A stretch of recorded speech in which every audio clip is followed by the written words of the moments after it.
Speaking of shit being visually and sonically dope, did you get to check out Dangerous like I asked you? Yes, I did. I thought it was And, dope. did it have the effect that I said it would? Yes, it did. Yeah, that gentleman right there, man, that young brother, Schoolboy it's Q. just that dude is so fucking dope. Look, keep it in mind, the majority of my, I'm one of these ones who grew up all over LA.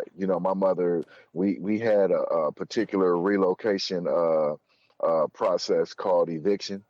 You know what I'm saying? So we were all over the place. I stayed in multiple different neighborhoods coming up, and as a young man, where I chose to pledge my temporary alliance was based on something personal for me. But I grew up for the better part of my youth, young man, like elementary school, going into junior high school. The first stage of junior high school was in the Hoovers. You know what I'm saying? I grew up on 80th Vermont. I still remember the address, 943 West 80th Street.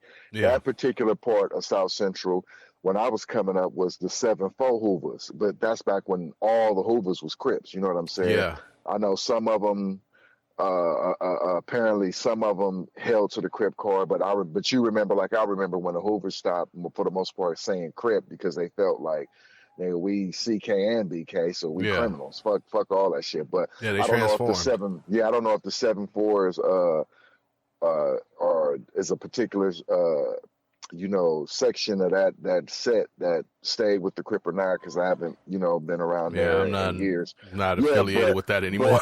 My couldn't point tell is, you, yeah, exactly. Me neither. So I'm saying I wouldn't know, but I didn't keep up with it. I didn't have no reason to. But this is why I say that. Growing up over there, the Hoovers, as you know, is still, I can say, they were, speaking in that time, not as to discredit for anything they are now at all, but in that time, they was one of the most notorious gangs around. Them, the 60s, the Denver Lanes, the Swans. Yeah. Certain gangs was like, you heard that shit when you was, you heard that shit. Even if you wasn't gangbanging, they'd be like, nigga, that nigga from woo woo. He'd be like, well, I'm going to politely remove myself from the area. You know what I'm saying? Because shit can go left. Shit will go left in just a few minutes here. You know what I mean? But why I'm bringing that up is because I knew rappers from Hoover here and there throughout my life, and it's always like this hardcore, straight gangster fuel rap. Yeah. Gang banging on wax. Gang banging on wax, right? But the Schoolboy Q brother, his subject matter is very street. But a lot of the visuals, a lot of the visuals is very street. But if you were to close your eyes and don't look at any of his videos, sonically, this young brother takes you somewhere else. I don't know if that's intentional, or if that's just his style, or if he does that purposely. But this dude, sonically, is in my opinion, he's fucking masterful. Yeah, you know what I'm saying. Well, I mean, look at what camp he's in. I mean, that you can't help being from the West Coast unless you're just a straight bona fide hater.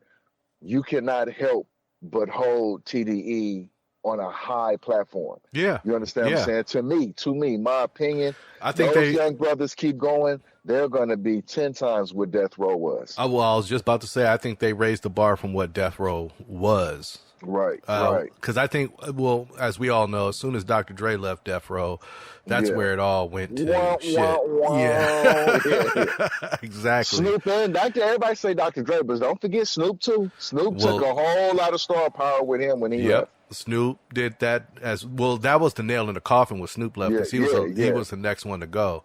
The only one that held them afloat was Tupac. The other. I'm not talking about during the time of their success. I'm talking about after all these great names left. The one that left that held them afloat and kept that stamp moving. For the short period that it kept moving was the brother Crooked I, who was also wickedly savage on the mic. I would also have to say Corrupt as well.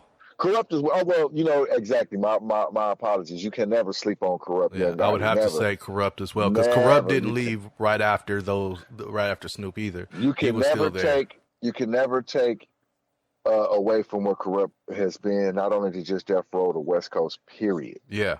Period. You cannot. But going back to this brother Schoolboy, I asked you to watch that video, Dangerous, because like I said, when I watched it, first of all, it's featuring Kid Cudi. Now, Kid Cudi, where's Kid Cudi from? Do you know? I don't know. I want to say Vegas, but don't quote me on that because I don't even say shit. Okay. Wherever he's from, he's never struck me as a like South Central street artist. He could be. He could be.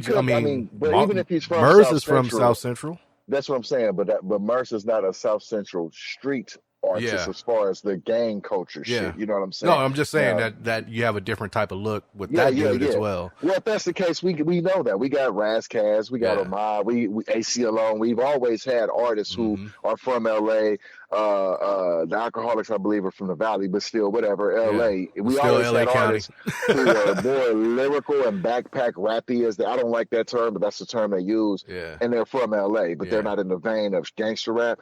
So my point is, he had Kid Cudi on the track, which shows his range in his musical status. It shows his range, but still, he took that song and gave you a visual, at least for me, that gave me the fucking chills, because I immediately can reflect back to any given scenario that I witnessed growing up in LA.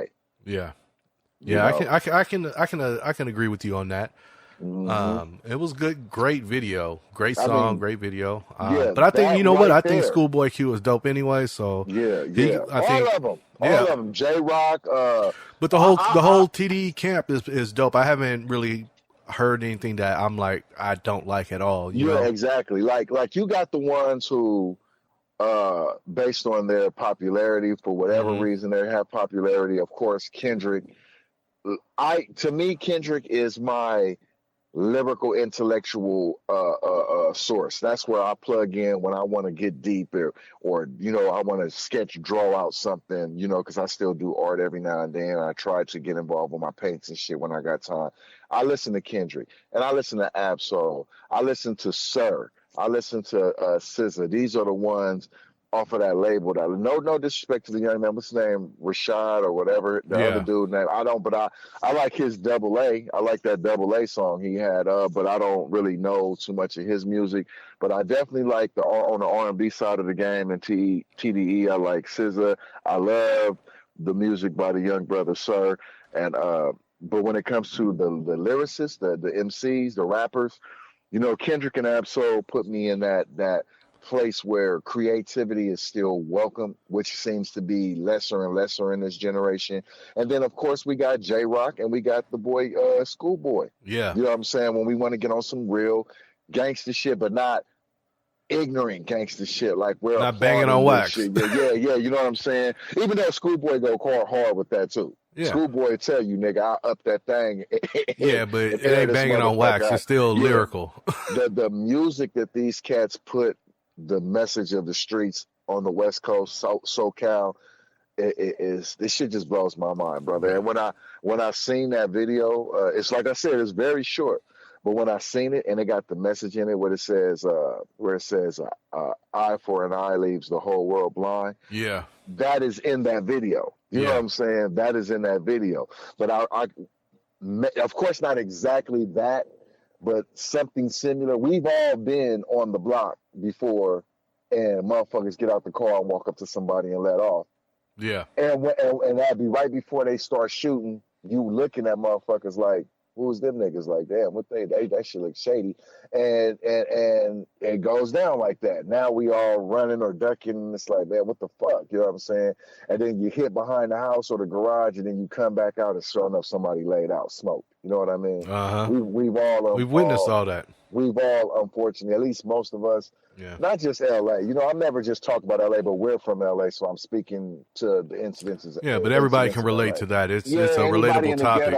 Yeah, in any ghetto, and I just like how that brother paints that picture with his art. I enjoy it. Yo, it's the ugly. I'm about to break it. Man, fuck that. Check it out. power and momentum. Vocal bullets bring the host to your building. Same time, feed the souls of your children. Closed minds get exposed to the vision. Same time, double-edged sword to the throat of the serpent and kingdom. Kinda hard not to walk in the blues. Hard to walk the avenues with